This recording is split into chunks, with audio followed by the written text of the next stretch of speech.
Most of us are taught how to succeed. Work harder, achieve more, keep moving, and for a while, it works. We grow, we achieve, we move forward. But somewhere along the way, many successful people begin to feel something else too. Tired, unsure, a little disconnected from themselves. Not because they failed, but because the success they are living no longer feels like them. Success369 begins right there. It asks a simple question. Is the way you're succeeding true to who you are? When your actions match your values, when your growth matches your inner truth, success stops feeling heavy. Because success that comes from alignment is success you can sustain. Welcome to the Success369 Roundtable, where a story of long-lasting success unfolds every episode. Welcome everyone. Welcome to the Success369 Roundtable. This is Deepa Rahuleshwar and welcome to episode 2 of this roundtable. Success is often measured in titles, milestones, in terms of the number of digits in your salary. But every once in a while, we encounter a leader who reminds us that, the richest success is the one that is fully lived, a life fully, completely lived. We have with us Dr. Divya S. Iyer, who's not defined by a single role. She's a civil servant with empathy, a medical doctor by training, an author and editor by expression, and a leader known for her emotional intelligence and grounded decision making. Yet, beyond all these identities, what truly sets her apart, and that's truly personal to me as well, is something which is far more deeper. She's a deeply loving mother who consciously makes time to be present with her son in ways we rarely see among other public leaders or public personalities. Her life reflects a rare balance: professional excellence without emotional distance, authority without detachment, ambition without losing the tenderness that she's always had. Her journey is a powerful reflection of clarity, congruence, and meaningful impact. Values that resonate deeply with the philosophy of Success 369.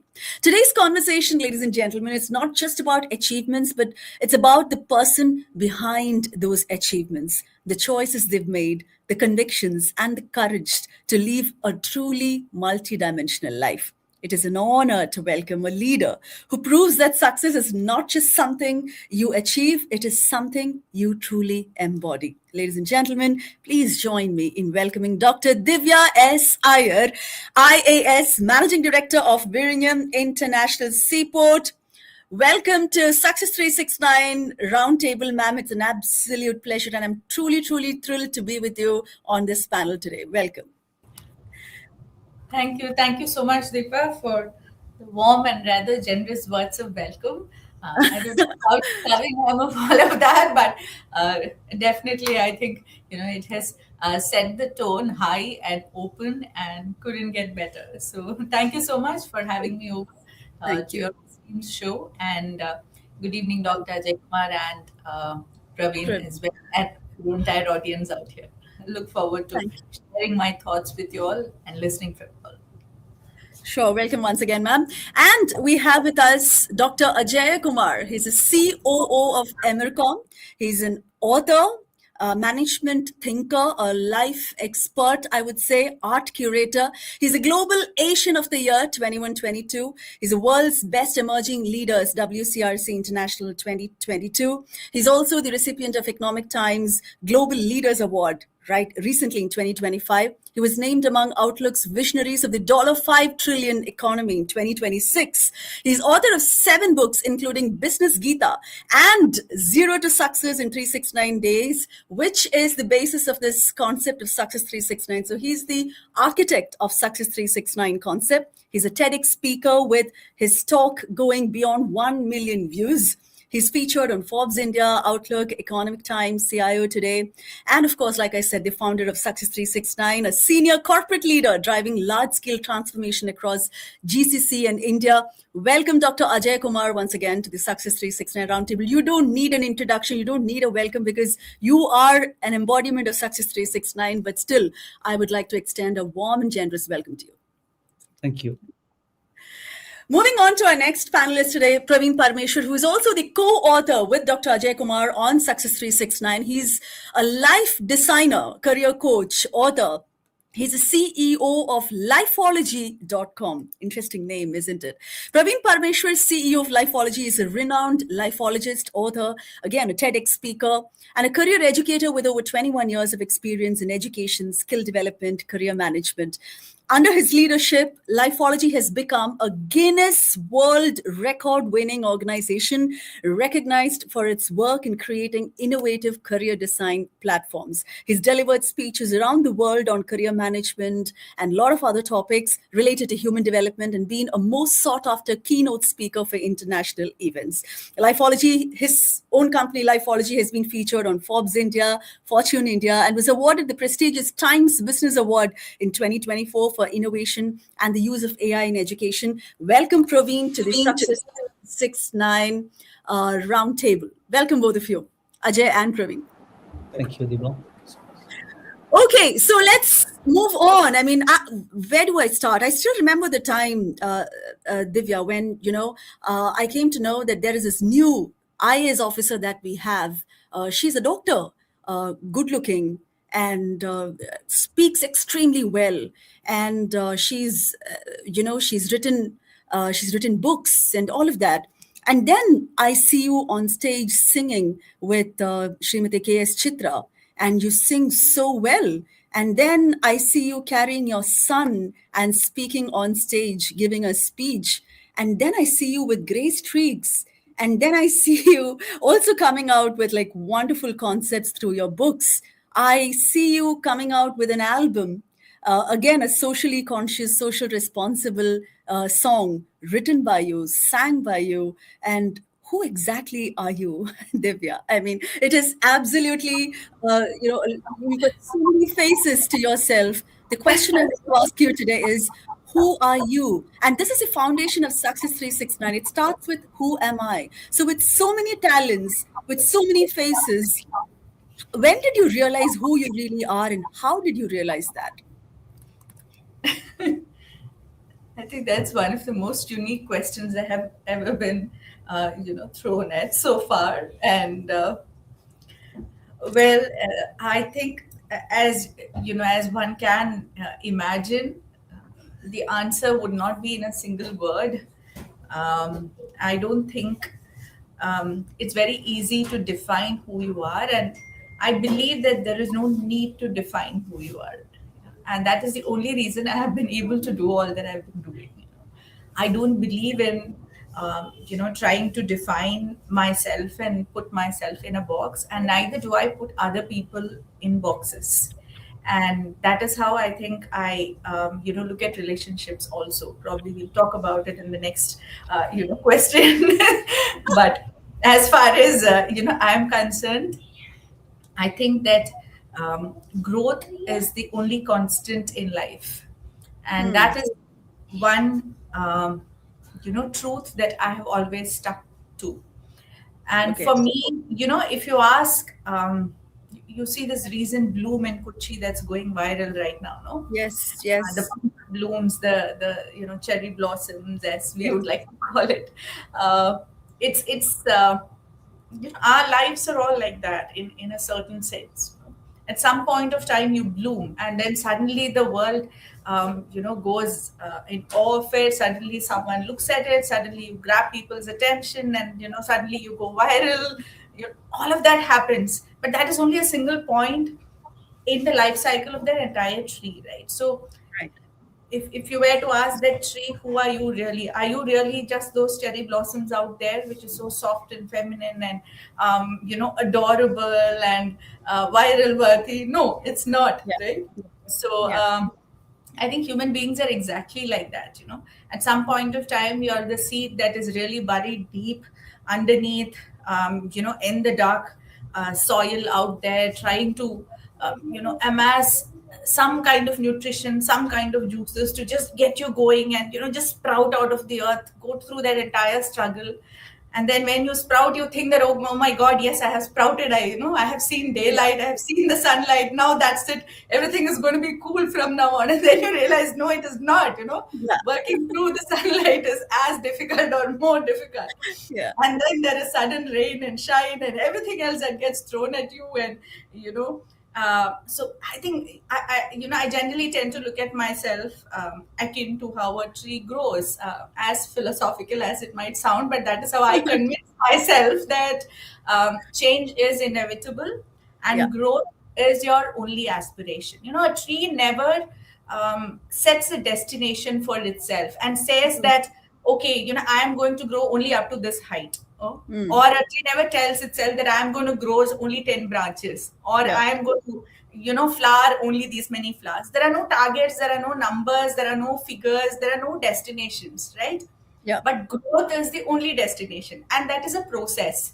So I've Mm. always told myself that, like you mentioned in the introduction, I've always told myself that these, very artificial targets of success that human beings place in front of themselves are actually the limiting factors for themselves. You Mm. remove all those targets, you remove all those figures, and you just focus on your growth, and you suddenly realize that the entire universe is out there, as I said, right from the sun to the earth, everything is right there, in order to help you in your growth, The and sky's you. the limit. The Yes, sky's the absolutely, limit. Yeah. absolutely. So I think Great. that's how I end up exploring, various fields and various phases of mine, because I don't set myself targets. So. But tell me this, at some point, you from this little girl who was in school, I'm sure who would have been extremely talented, and who's been like singing and into a lot of cultural activities, and also a bright student. I'm sure a front bencher, but then at this, oh, oh, does And it my matter? dad hates that, he keeps telling me, Amma, you are a backbencher. No, I like to sit in the last bench. So I lied to him saying that, yes, yes, I was a backbencher. You go sit wherever you want. Yeah, I'll come to that. I'll come to the advices that you would give your son. But then, if you look at, how you grew from there, people see you, then you became a doctor, and then you became a civil servant. And today you are like the managing director of, you're in the process of making history, right? And so if you look back at it, there would have been some defining moment in your life where you realize that, okay, I'm going to be a doctor, but I want to do something else as well. I mean, that is what is missing in most of most people. You've reached one level of success. You believe that is what success is, and everyone gives you the label that, hey, you're a doctor, great job, and you've reached the success that you want to attain. But what makes you think beyond that success? That there must be some internal calling that you had, that you felt, no, I need to do something beyond this. That is a defining moment that Success 369 is always trying to bring about in people. That's what I want to get from you. Well, it's a long story actually, but to cut it short, I would say, what you're exposed to in your childhood really matters. Um, so for me, I think, when I was in LP school at some point of time, I had the honor of meeting Dr. Babu Paul, who was the Hmm. then star civil servant of that era. Hmm. And I received a prize from him, I think a merit award or something. And then I heard him talk, giving a public speech of the sorts. And then I remember telling my dad at that point of time that, I want to be like him someday. I want to talk like that someday, or some kind of aspiration just crept into my head. But at that age, with the kind of upbringing that I had and the kind of exposure that I had, probably it might be the first time that I was meeting an IAS officer. I don't remember, but I didn't even know what those three letters meant. Yeah. But I knew that this is something that I would aspire for sometime in the future. So I remember coming back to school and writing, in one of those fill up the blanks exercises in class. When I grow up, I want to be dot dot dot. So I remember filling in the three letters IAS, and then the teacher asked me what it meant, and I had no clue what it meant. So, Okay. And how did you figure it out then? My teacher tried to explain to me something. Yeah. But later on, I think I went to one of these, weekend or vacation classes or something. I don't remember which organization. I'm really sorry, but I remember them making us go through this exercise again, ambitions and goals and all of that. I think today, generally these sessions tend to be on time management a lot. In those days, it used to be on goal setting a lot. I mean, Yeah. goal setting is still there, but Yeah. goal setting was like the in thing in that era.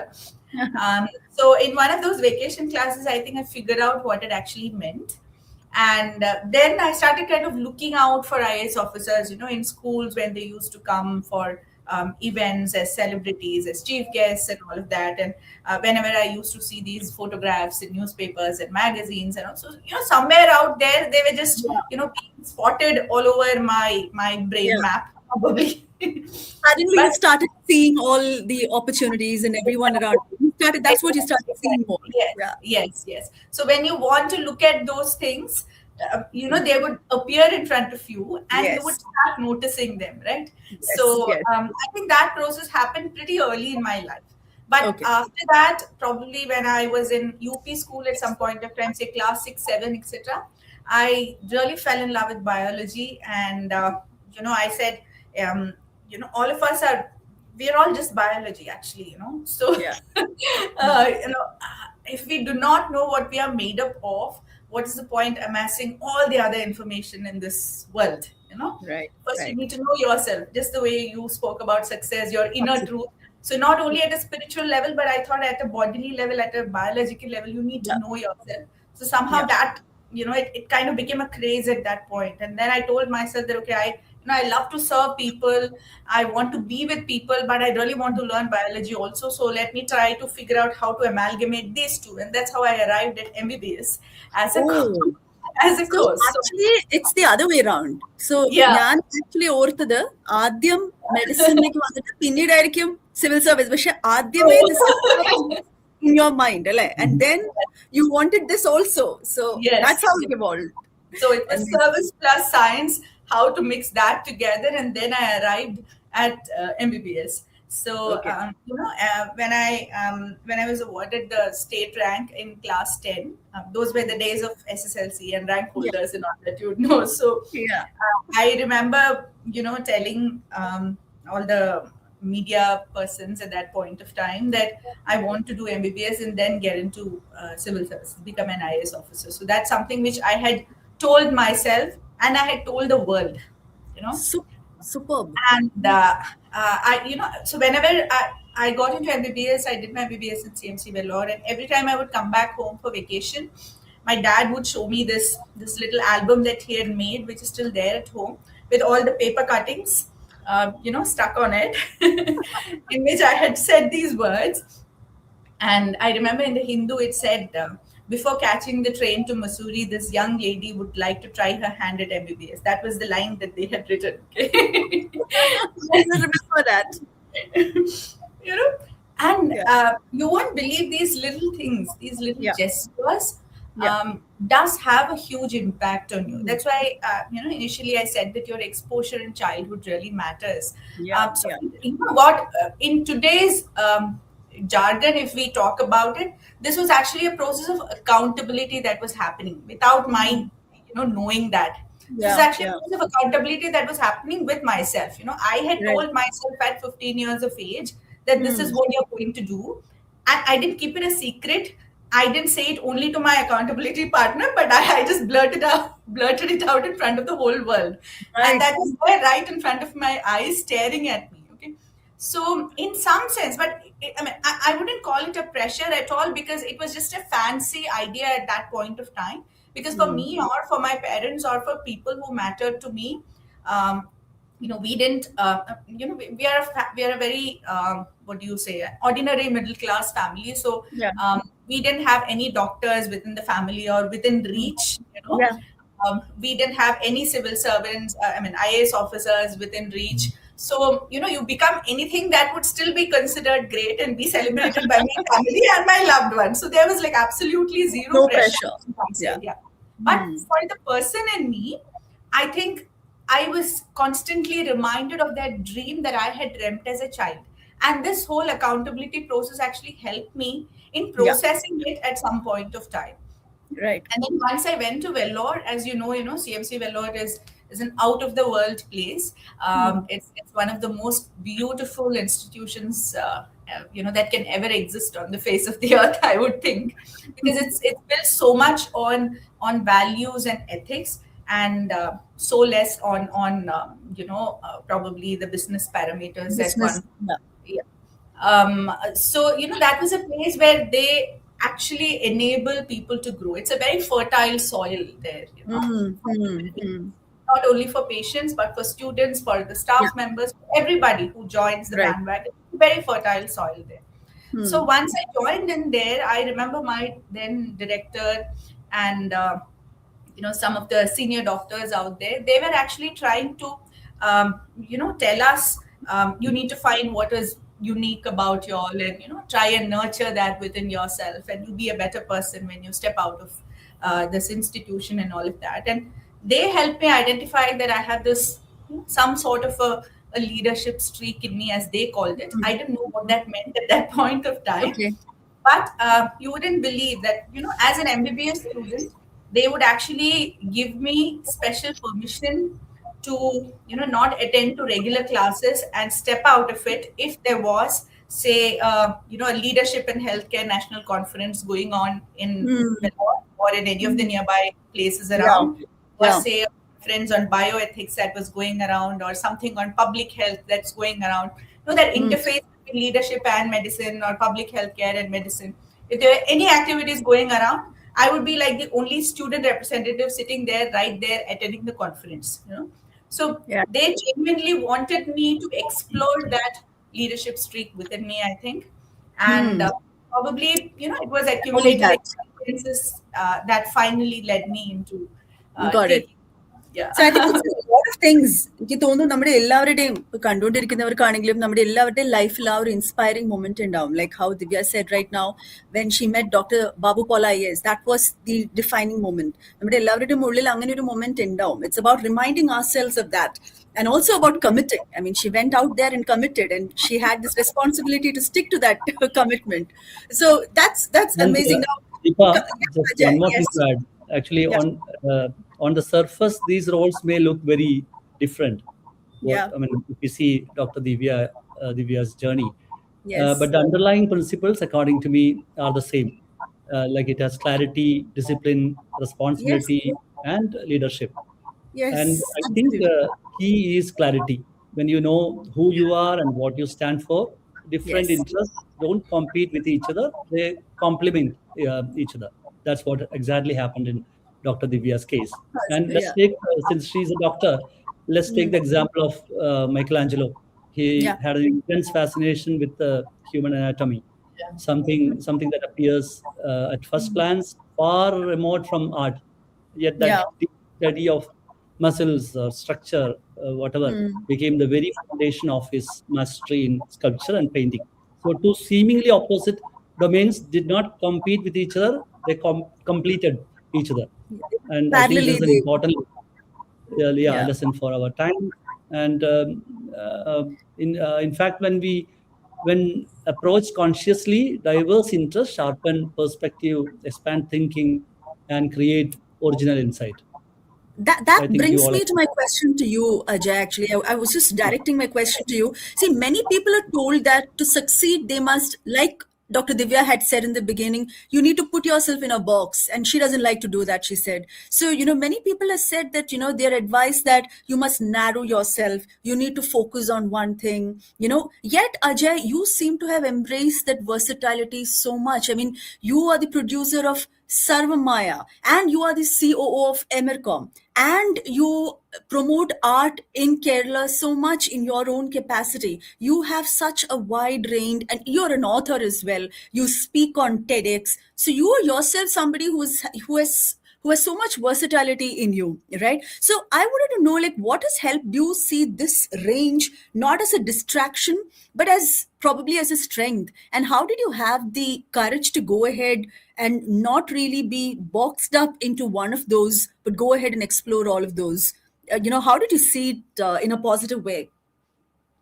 Yeah, in my opinion, having different areas of interest doesn't mean being scattered. Like it means bringing those interests all together. Like in my own journey, I work in an IT organization as a CEO, COO, and at the same time, I have varied interests as an art Yeah. curator, as Yeah. an author. When I write, much of what I share comes from my personal experience and the Yeah. lessons I have learned at work. And when I curate or manage large art events like PIVF or even at Saravamangala Arts Initiatives, I realize that it's not very different from leadership in an organization. It Mm. involves planning, people management, decision making, and execution. So, as I told you earlier, the underlying principles are all the same. Okay. It has to have clarity, discipline, responsibility, and leadership. Once you have clarity, you are ready to take responsibility. You are committed, and you have credibility. I think the world is all yours. And uh, Okay. what is also important is to have an inner center. Like variety becomes distraction, and when Mm. clarity is present, the mind naturally begins to connect the dots, drawing meaning, relevance, and value across disciplines. So Okay. coming to Success 369 way of looking at versatility, if we call it, is Yeah. that you don't have to choose between depth and breadth. You choose clarity first, and depth and breadth begin to work together. Okay, got it. So I think somewhere you have connected your profession, what you can use in your profession with how you can use it in your other interests as well. And that is probably your Yeah, success recipe. We'll come to that's success recipe later. But Praveen, I remember in one of our earlier podcasts, you said something extremely interesting, Praveen. And this is for Dr. Divya, for your attention as well. Praveen said that, once you know the why in your life, the how to do it will automatically emerge. Once you know why, the purpose of your life, or why you want to reach the destination that you have in your mind, the how to reach there will automatically evolve. I mean, it was like a thinking statement for many, whoever listened to that podcast. So, Praveen, I wanted to understand from you after listening to Dr. Divya and what Ajay had added. I wanted to ask you, what is the why in your life, and how did you realize that? And more largely, I think, how does Success 369 help someone achieve the why in their life? Okay. So I think, Deepa, first of all, that particular quote or statement was not mine. I was quoting Friedrich Nietzsche. So it's Okay. Nietzsche's statement like, the one who has a why to live can bear with Huh. any how in his life. So it Yeah. was actually Nietzsche's statement, and I was quoting Nietzsche. And It so was that it particular was a statement, what it was such an influencing statement, yeah, and I heard it from you. yeah. And that particular statement became very popular. So through a different book, and that book was written by I think Viktor Frankl, and the Okay. book's title is "Man's Search for Meaning." So Okay. and so he Man's was, yeah, because he was in fact a promoter of logotherapy. It's Okay. like when the Freud was talking more about the pain and pleasure kind of anchoring for life, or the pleasure kind of anchoring for life. Or Adler was talking a lot about the power-centric life, and the Frankl was talking about the meaning-centric life, where he was saying like the people live in this world neither to attain pleasure nor to attain power, but to attain a purpose in life.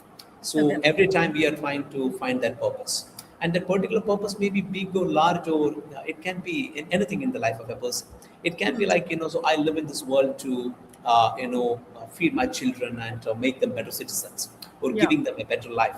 So that is actually a purpose for me. For example, that can be a purpose for a person. So the purpose for a person can be like uh, to to do I mean to manifest himself through or herself through a profession, and Yeah. to support other people around the person. So that can be a purpose. The purpose for the person can also be a bit large in a way that I want to contribute to the world, and I need to make this world a better place to live. So the Yeah. key point is it's not only the bigness of the why, the intensity of the why actually matters. Yeah. And if the why is intense plus big, so that's gonna motivate you more and more. Got So it. because these two are very important, like so for every person, so the why or the purpose become very important in life, and the it's not only about how broader the why is, it is also about how Deeper. intense the why is. How Yeah. intense the why is. Okay. But in simple, the why is something which is out of you. It's like a Yeah. larger than you kind of a concept. Okay. So, but Hmm. it need not be that big. It can be smaller also, and provided it is that intense. Got it. And how a person can get it in life. So I think you don't need to consciously search for your why, Hmm. but it will come to you. But naturally, provided you move forward every day, that become very important. So you Hmm. think somewhere and think about what is my, because see, it's a tricky thing because many people don't do anything because they still figure out what they want to do. So that's an excuse also for people not to do anything, you know. Yeah. So when we ask a student like so what do you really want to become, it is the easy answer for the person is to say that I haven't decided, because that's an excuse the person is giving to himself, that like, you know, okay, I do have time to do anything in future because I haven't decided it, right? Yeah. So when we talk to employees in companies as part of our job, so many times, so some people may not be doing anything at all. So they won't be Yeah. doing any certification course. They won't be upgrading themselves at all because they are yet to decide whether I want to be a project manager or I want to be a technical head. And you know, Yeah. so the key point of attaining why is to make sure you move forward. It's like Yeah. people say, like, you know, it is good that you should run or you should fly. If you can't fly, you run. If you can't run, you walk. Yeah. If you can't walk, you crawl. But at least to Hmm. make sure you move forward every day. So the key point is like at least a very small incremental development in life matters a lot. Like, you know, so every day you put, just add one more piece of information, one more piece of knowledge, a little bit more your work. So then you start your day at 8 o'clock in the morning at office, for example. So and you end your day at 8 o'clock in the evening, for example. So like, you know, so you just make sure. So this 12 hours I have moved something in my life. Yeah. Okay. Got it. So that moving forward would be very important. So to answer exactly regarding the success and connection with why, I would say don't waste your time seeking for your why and purpose. So make sure you're doing something every day. Make sure you're moving forward. Make sure you're making impact in your life and others' life. But still be watchful about what you really want. That's what I said about clarity, what you Yeah. really want. For some people, it may get early, some people, it may get a bit late, but don't Yeah. waste time to, you know, in the exercise of finding clarity. So you Got start it. moving, but the clarity will naturally comes to you. So that's what I want to say. Got it. I think that's what Dr. Divya also said in the beginning, that sky's the limit. Just the only thing that keeps never changes is growth. You keep growing, you keep doing things that will help you grow, and somewhere along the journey, your why will emerge out of there. I think that's And what. they were just a key point is like, so many times I feel the growth is a very seductive term. So the Mm, passion, growth kind of terms are actually blockers also, if you think yeah. in that way. Because I know Mm. many people, so they don't do anything. So why? I'm making a plan for myself. You know, they're waiting for a big war in their life, which is not going to happen at any time in their life. You know, every time they prepare for the war, they don't play. Okay, Yeah, you're right. so that you shouldn't wait. You shouldn't waste time by thinking for growth. Got You it. should move forward and act it out. Yeah. Got Okay. it. Yeah. So the next thing that, I'm just moving on. There's something really, really personal and really touching that I want to ask Dr. Divya. But before that, I'd like to share my screen and, just show you a clipping. I hope Dr. Divya won't mind because it's out there in the public domain anyway. But I really, really want to show this because it is so touching and so nice and so defining of you. So I'm just going to be showing this. I hope everyone can see. Here you.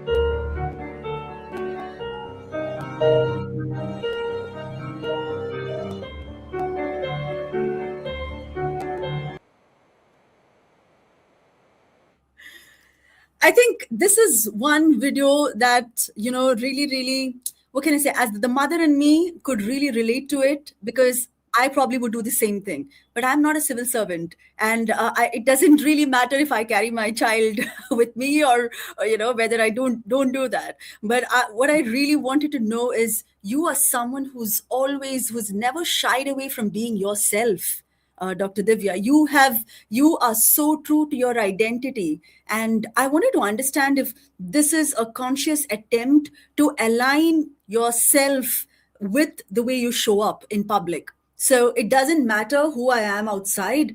My role demands that I be formal, that I be professional, but at the same time, this is who I am internally, and I need to align that inner self with what I am externally. So I wanted to know, how did you really, that moment of bringing your 3.5-year-old son on stage, was it that little spark of alignment that made you do that? um, uh, Deepa, I think that is the real me. Yeah, And, I've always wanted to be as real as one could all my life, before I became an IAS officer or after. It's just that, once that snap happens, the world starts looking at you differently. yeah, But I still looked at myself in the same way. I think that's all that it shows, and it wasn't a moment that was planned, or it didn't yeah, have as much thought process going into it when it actually happened. But yeah, I was glad that initially I had to take a lot of brickbats, but I was glad that people started talking about it yeah. and bring Why one's were you glad? Do you think that's a message that needs to be gone out, like to be real? Like, and do you think, is that what made you glad that this was being talked about? Because you thought it's an important message to go out? Yes, one, definitely that, and two, this actually went even up to NDTV and BBC Yes, actually on interviewed national media. this. Yeah, And like, who would ever imagine that BBC would actually call you up for carrying your son to a public event? I mean, that's so pedestrian, that is so common something right, for right. us as moms, as women. But something like that to actually grab the attention of the world kind of told me, how restricted our public spaces are for women even today. Hmm. And once you get into that conversation, I think, it gained that larger perspective and larger meaning of being safe at work is not only about avoiding sexual harassment. Yeah, yeah, Yeah. Is about a lot more.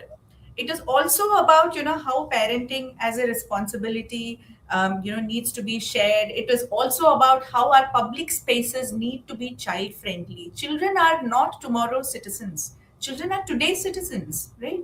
It is Hmm. not only when they gain the right to vote or the right to drive that they become citizens of this country, right? So children Mm. have access to every single public space that all of us have access to, Hmm. unless it is actually forbade by law, right? Yeah, If yeah, it's dangerous to them. But hmm. otherwise, they have all the freedom to live on this earth as much as we do. I mean, why is it even considered as something which is, which is apprehensive, or why should you even think twice before you take your child to some place? And so a lot of questions kind of sprung up from there. Hmm. And for me, as a person, it was also important because what or how exactly do people define professionalism really matters in today's world. Hmm. And professionalism, I think you mentioned that in your introduction.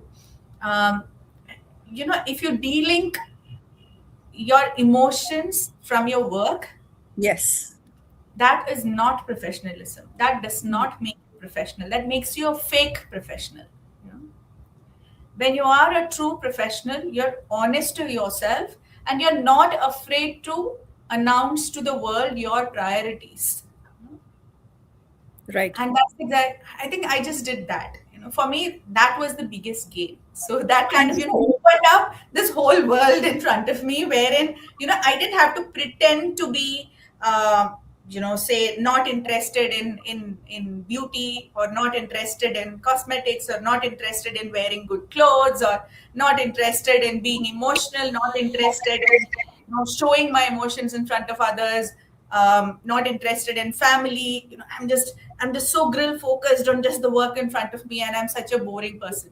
No, I didn't want to project that image, that fake image, in order to be accepted or recognized as a woman who means serious business. Yeah, A yeah. woman can mean serious business at her Even work. while, yeah, Yeah, even while exploring the plethora of colors that life gifts her with.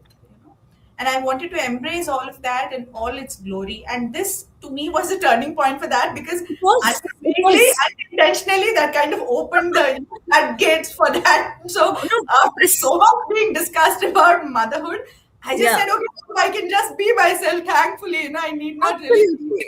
And honestly, why I chose to show that video here is because it stays very true to the concept of Success 369, where you be yourself, stay aligned to who you are, and still, show up being professional. Like you said, it's about the way you define professionalism, right? So I think that was a turning point, not just for you, but a lot of mothers out there, a lot of working mothers out there, the way people think how mothers should be considered in a working space. So I think it was truly a role model set without even planning it one bit. So I think it just happened for a reason. Yes. But And I let think me, that's Deepa, I think unfortunate. that was a message, and there was absolute clarity. When yes, there is clarity about one's identity, about who they are and what matters the most, there is right. less need to switch roles or wear masks. People begin to show up in a more consistent way. That clarity also shapes how others see us.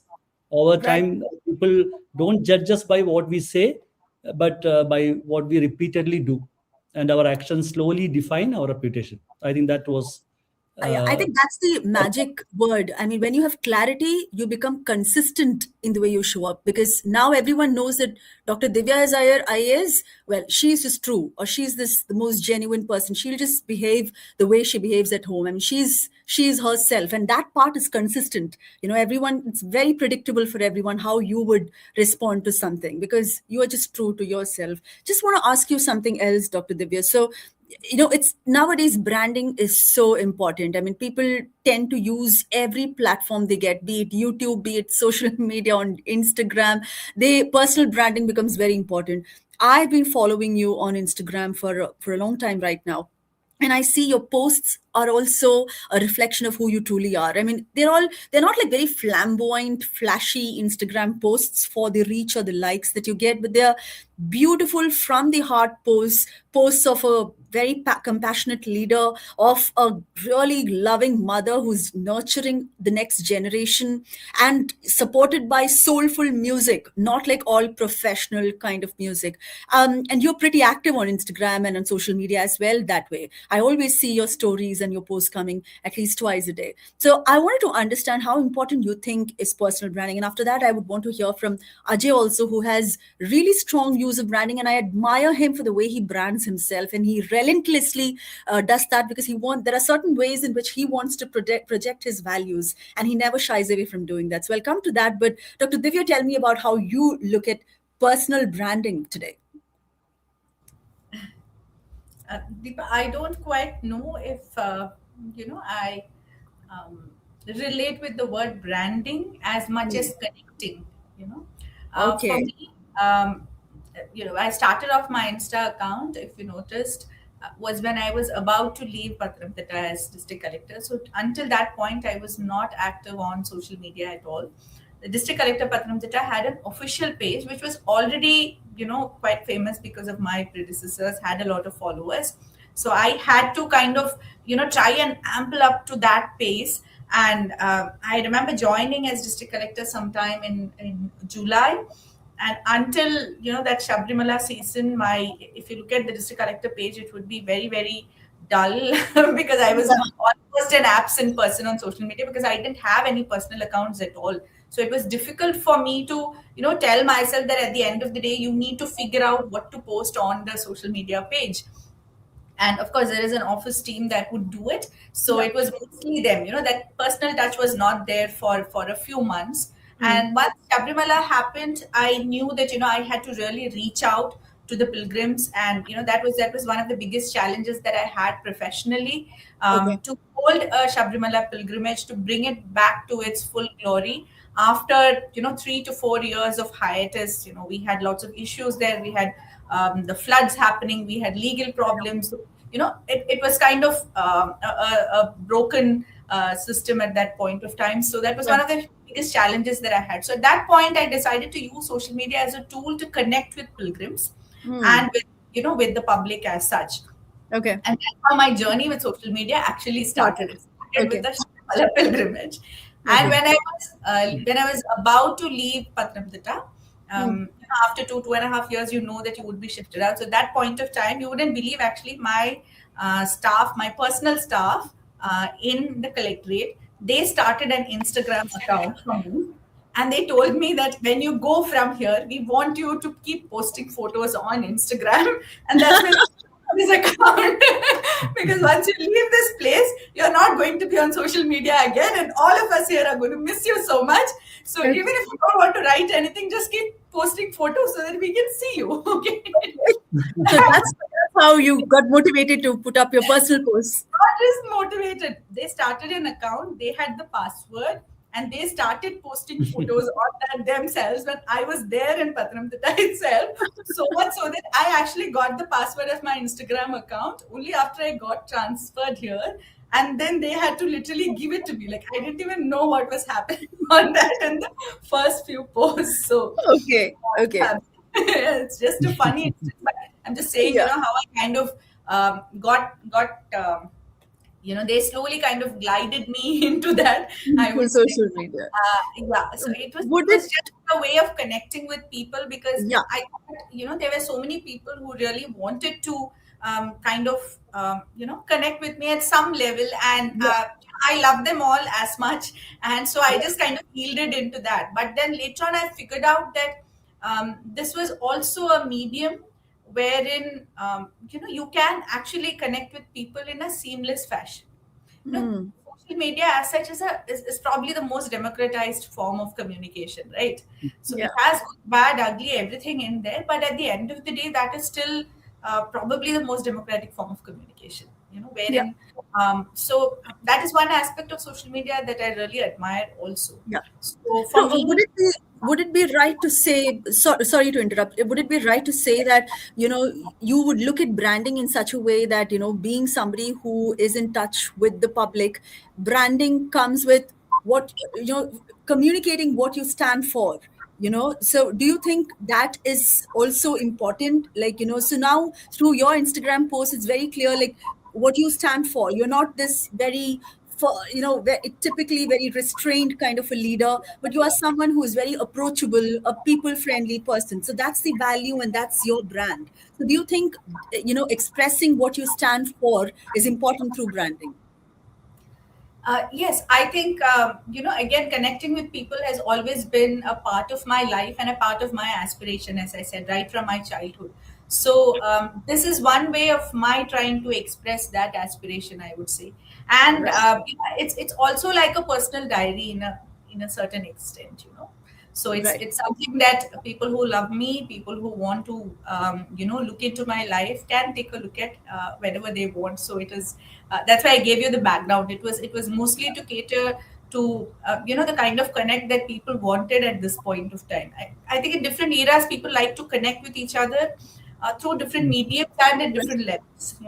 This might be Absolutely. superficial to a large extent, but Yeah. there would be some really deep connections also that would happen. Something, one of those moments which might just tickle your dreams, one of those moments which might be very deep seated, which might have a very deep seated impact in you. All of that can happen at any point of time, just like the instant that I mentioned. So Absolutely. it Yeah. depends on how other people want to connect with you also. So, Right. Ajay, you are also someone who has a strong take on why one should brand themselves. So something that I wanted to ask you is, how do you think somebody can brand themselves in a way that's true to who they are, rather than trying to fit into an image that others would want to see out of this person? How do you brand yourself in a way that's most aligned to who you are? Hi, yeah, Deepa. If you don't brand yourself, someone else will brand you.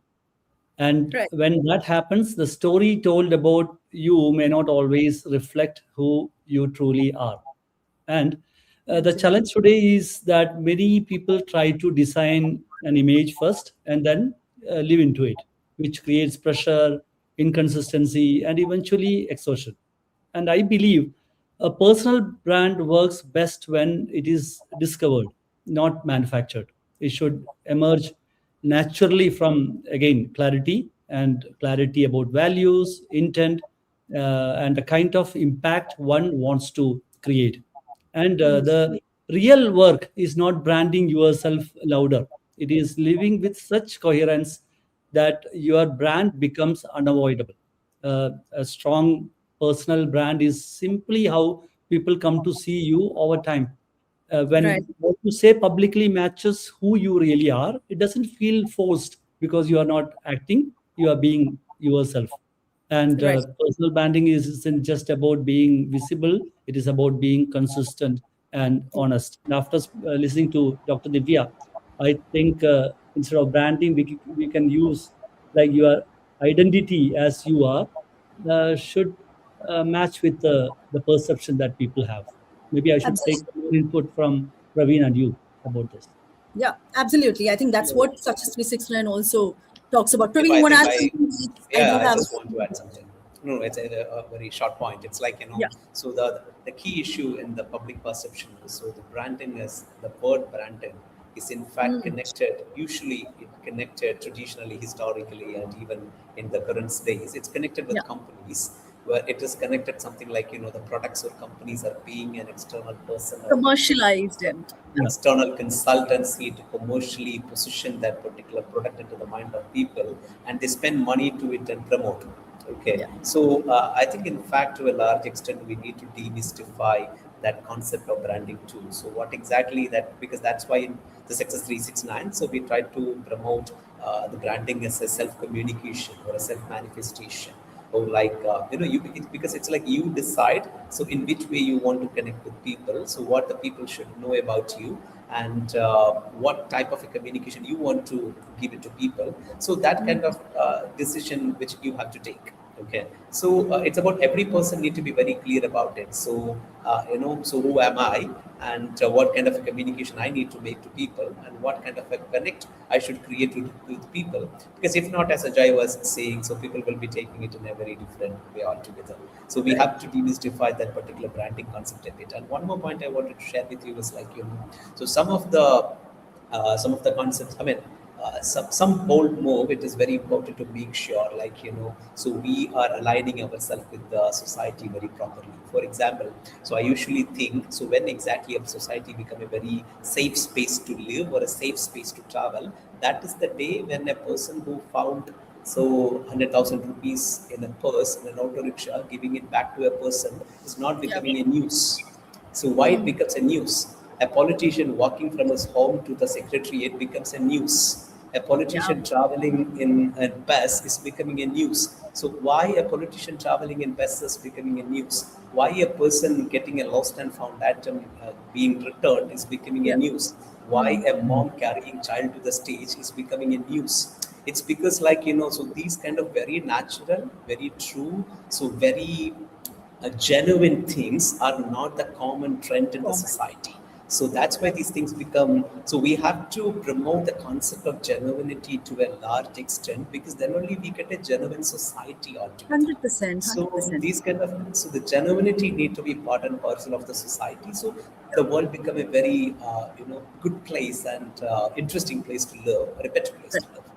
Over to you. Superb. So, just three, quick questions to Dr. Divya, and I think I'm not going to take more of your time, Dr. Divya, but then three quick questions which could be quite popularly, running around in the minds of people who are watching us right now. The first one is, Dr. Divya, you are known to be an extremely good communicator. And one of the biggest challenges Kerala, being 100% literate, still faces is the fear of speaking in public, or how do you communicate? How do you be an effective communicator? So, if you were to tell us or tell the public as to, how, what what is the most effective way to becoming a good speaker? Is it like from within? Does it come from self-belief, or is it a skill that should be mastered? Listening to right from you, we would want to know, what is it that makes up for a good communicator? I think comprehension makes for a good communicator. Hmm. You need to understand what you want to say. You need to understand what other people say, so comprehend. And when your comprehension is when it kind of saturates to a point, you automatically start communicating. That's what happens when you want to communicate but you're hollow from within. Then you will be a failure. So Got it. try and comprehend your thoughts. Try and listen to other people. Try and read other people. Amass first. It's the same growth process that I initially said. You need to really kind of amass all the nutrients first in order to bloom later. So Got that it. process needs to happen. But people don't really, when you go for public speaking courses and skills and all of that today, I think there's very less focus on comprehension. It's only on Okay. expression that people keep focusing on, and that's where they make the mistake.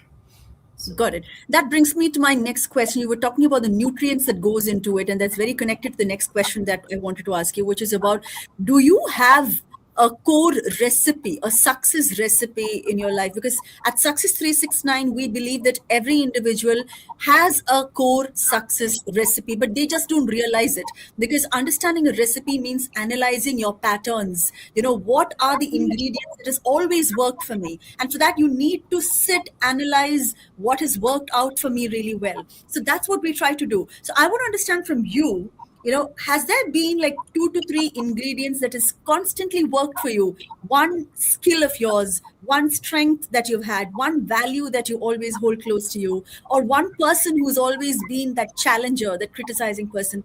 Has there been like 2 or 3 ingredients that is your core recipe that has always worked for you? Yes, now that you ask me, I would say first one is definitely hard work. I'm not a person who likes shortcuts. Again, even as a child, I remember sitting and reading textbooks after textbooks and not really resorting to those. I mean, no offense meant to anybody who read guides, but I have never wanted to read guides and, tuition notes or anything of that sort. I would want like the largest core textbook to read and understand. So that went throughout. So I went to MBBS again. I had huge textbooks. After that, people used to make fun of me, saying, "You're never tired of reading. You want to read more after MBBS. You have gone into civil services where there are more books for you to read." So again, that's just an example. But yes, hard work is one thing. I have never resorted to shortcuts of any sort. It might look different for people who advocate smart work, but for me, hard work is the smartest of all works because it pays you in the long run. Okay. And second would be that I need a human being whom I can completely trust more than myself, probably. Around me. So that need not be just one person throughout my life. Okay, that person can change. Yeah. The role has to be there. There needs to be that role, right? Yeah. One, there needs to be that sounding board for me. So, for a project, it might be somebody else. At home, it might be somebody else. It could be different people, but, I need human connection. That's the main thing. I need a live human connection, which can serve as a sounding board for me. That's my second, unavoidable method. And third is that I am very, very open to improvisations. I never tell myself that this is the exact path you have to take in this exact point of time and it should be measurable and you have to achieve this. I'm never harsh on myself, Okay. I am very malleable in my path, in my journey. And so I need that space, to actually reach that goal. So whoever, has a say over me, whoever happens to be my boss, I would generally want them to place their trust in me and give me that space. The path might look a little bit curved at some point of time, but then you need to have that faith in me that it is ultimately going to reach there. So, I'm very open to improvisation. I don't work within an iron framework. So I need that space for growth. Okay. That's the same That point. ecosystem. Yeah, it's not like a bonsai. I cannot grow as a bonsai with, very Yeah. standardized factors around you. That would limit my growth. So Got I it. just need a free space. So those would be my 3 points. Great. And my the next question would be, you said you always value human connections, and I'm sure you do have a team. When I talk about a team, I'm not talking about people who report to you, who do who's in your team as such, but I'm talking about people in your life who play certain roles, who we can probably call your core team, right? And people who grow with you, and who amplify what you see, and and who probably would also criticize you. But I'm really curious to understand what I'm not curious to understand who they are. That's going to take up a lot more time. But the one thing that I want to understand is, what is that one non-negotiable quality you would see, in that one person who can be worthy of being in your core team? That's the thing that I'm more interested in knowing. Love. That's all. Love. Nothing else. You are so genuine. All right, just love. That's it. That's it. Nothing Perfect. else. Perfect. And Attached. all right. Okay. And I know I said this is the last one, but just for the benefit of people, a lot of people struggle with making even the smallest of decisions in their life. Like, they think, and somebody who's talking to you right now is one of them. So I really struggle in making the simplest of decisions in life. You being the managing director of Viridium International Seaport, you would have 100 decisions to make. So as a leader, or as somebody who's successful in life, can you tell us, what are probably the 2 or 3 critical steps to consider while making a decision? Well, I just look at 2 aspects. I think one, in a short term, what is it going to result in? And in the long term, what are the consequences going to be? So these are the 2 phases of any problem that I generally look at. And, I've said this repeatedly, but I do not like to avoid problems. Whatever be the challenge, whatever be the problem, I do not like to avoid them. There'll be a million ways to, get around your problem and finally go somewhere. You can make that decision always in life. But in my personal life, as well as in my professional life, I think I've been a person who has encountered problems head on and gone through them, not gone around them. So that is one core principle that I use in decision making, that I face the problems and I solve them and I get ahead. And second thing, as I said, I look at 2 things. On a short term, it'll be very easy to find a shortcut solution to a problem if you look at only the short term understanding or the short term consequences of it. But what are the long term impacts of that decision going to be, something that you need to take into consideration. So these are the 3 points I would consider while making. Super. Thank you. And we also have one comment. Just one thing I would like to add. Yes. I think whenever a decision feels uncomfortable, go back to one question: why are we doing this? Because most decision-making failures don't happen because of lack of data or intelligence. They happen because the why gets forgotten somewhere along the way. I think this was the point I just wanted. Absolutely, Ajay. Thanks for adding that. Dr. Divya, before we wind up, there is one question that's come in. What is your success mantra for a maiden technical field of shipping, port, and terminal management? So what is your success mantra for that? I mean, will it be the same as the core recipe that we spoke about earlier, or do you want to add something to this question? Well, opportunities are umpteen in this field and very little has been explored. So be creative. That is going to be the success mantra in maritime sector. So very little has been done. So, anything you do, it is bound to be innovative and it's bound to be new as far as, as a country we are concerned. So we have a lot of growth potential in maritime sector and huge opportunities. So please be creative.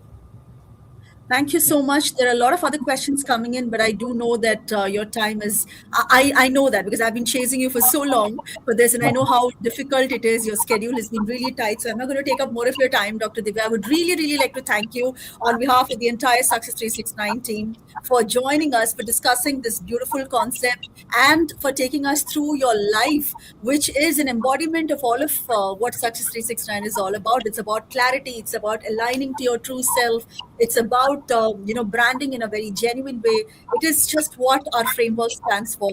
Thank you so much, Dr. Divya. It's an absolute pleasure. Thank you. Is there something that you want to tell us before we wrap up?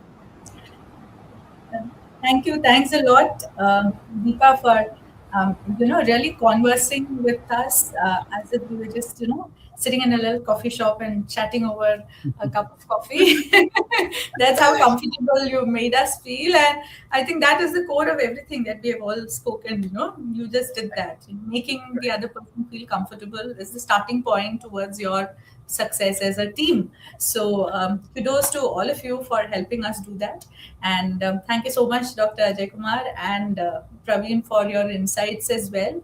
And Thank you. may you have great journeys ahead in Success 369, both on this channel as well as in your books.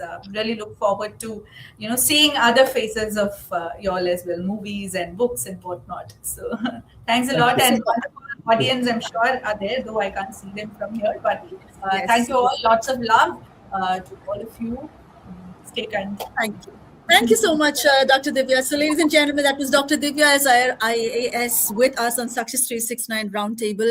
This is what Success 369 all stands for. It's about success beyond your titles, beyond recognition. It's about who you truly are and what really matters to you when it comes to success. If you would want to know more about Success 369, do follow the channel and we'll be in touch with you. Thank you so much. We'll be back with another successful, true at heart personality in our other roundtable. Till then, this is the Success 369 team saying goodbye. Thank you so much. Thank you.